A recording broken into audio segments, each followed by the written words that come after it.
Bonjour à tous, bienvenue dans cette nouvelle vidéo. Aujourd'hui, on va parler de ça.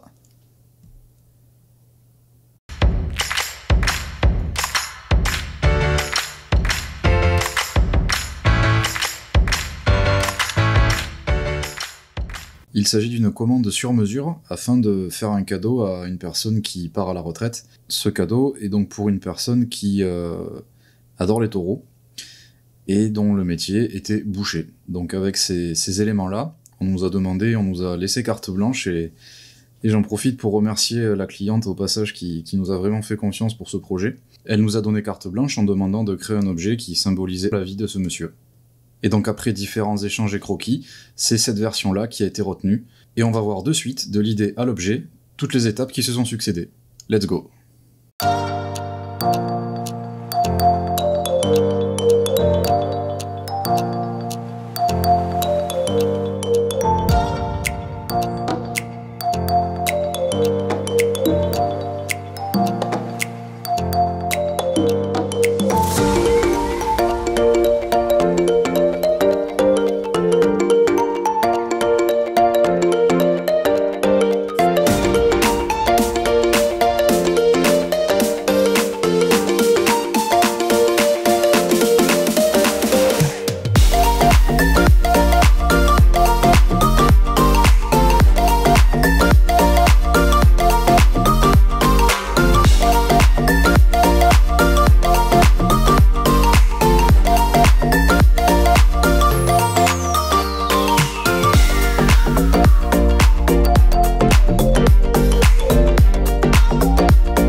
À ce stade de la fabrication, l'impression a été réalisée, les supports d'impression ont été retirés et la pièce revient du sablage. À ce moment-là, ce que l'on obtient, c'est une pièce avec un état de surface, on voyait un petit peu la couleur blanchâtre. Ça, c'est justement dû au process de sablage, mais il va partir ensuite, après lavage et après les phases de peinture.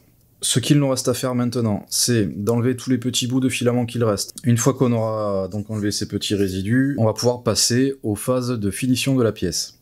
Donc on va faire un premier ponçage au grain fin pour bien homogénéiser la surface avant peinture. Ensuite, on va masquer toutes les zones où on ne veut pas que la peinture soit déposée, puisque le client nous a demandé à ce que la tranche du taureau reste de couleur noire. S'ensuit le dépôt donc de la patine cuivrée, on va voir ici comment on fait. Une fois que ça c'est réalisé, une petite étape de séchage, ensuite un ponçage final, où là on va augmenter encore le grain pour avoir un état de surface vraiment très joli. Ensuite il y aura l'étape de vernissage. Pour cette pièce là, nous avons choisi un vernis satin. Pourquoi? Parce que vu qu'il y aura une patine cuivrée dessus, le fait de mettre un vernis mat, ça va ternir un petit peu cette patine, donc ça aurait été dommage de faire un effet un peu brillant, un peu cuivré du coup, ça aurait un petit peu atténué l'effet recherché. On aurait pu mettre aussi un vernis brillant. Ce vernis là donne vraiment un effet, vous savez, plastique sorti d'usine quoi, ça fait pièce neuve. Alors pour certains projets c'est nécessaire et ça correspond bien. Là ici c'est un cadeau de départ en retraite, donc ça représente toute une vie de travail. Ce que l'on cherche à montrer, c'est que ce taureau a su traverser toutes les années afin d'avoir une retraite bien méritée. Donc on cherche un effet un peu, on va dire, pas vintage ni vieilli, ça fait un peu péjoratif, mais un effet on va dire usé. Voilà, c'est-à-dire une pièce qui a eu du vécu quoi. Et une fois le vernis terminé, je pense que sur cette pièce il y aura 2 ou 3 couches, on arrivera donc à la dernière phase qui sera le polissage du vernis. Donc il permet vraiment de donner sa brillance, enfin sa clarté du moins au vernis, qui fait que l'état de surface est vraiment nickel, irréprochable. Donc c'est bien de papoter, maintenant il nous reste quand même encore pas mal de boulot. Let's go!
C'est la fin de cette vidéo, j'espère qu'elle vous a plu.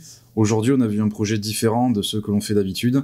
On est un peu moins dans la pièce technique, on est vraiment dans la création originale, et on a vraiment pris énormément de plaisir à réaliser cet objet.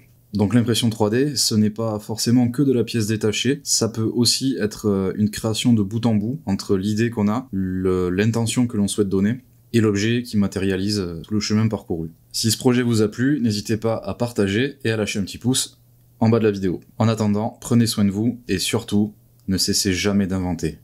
Ciao!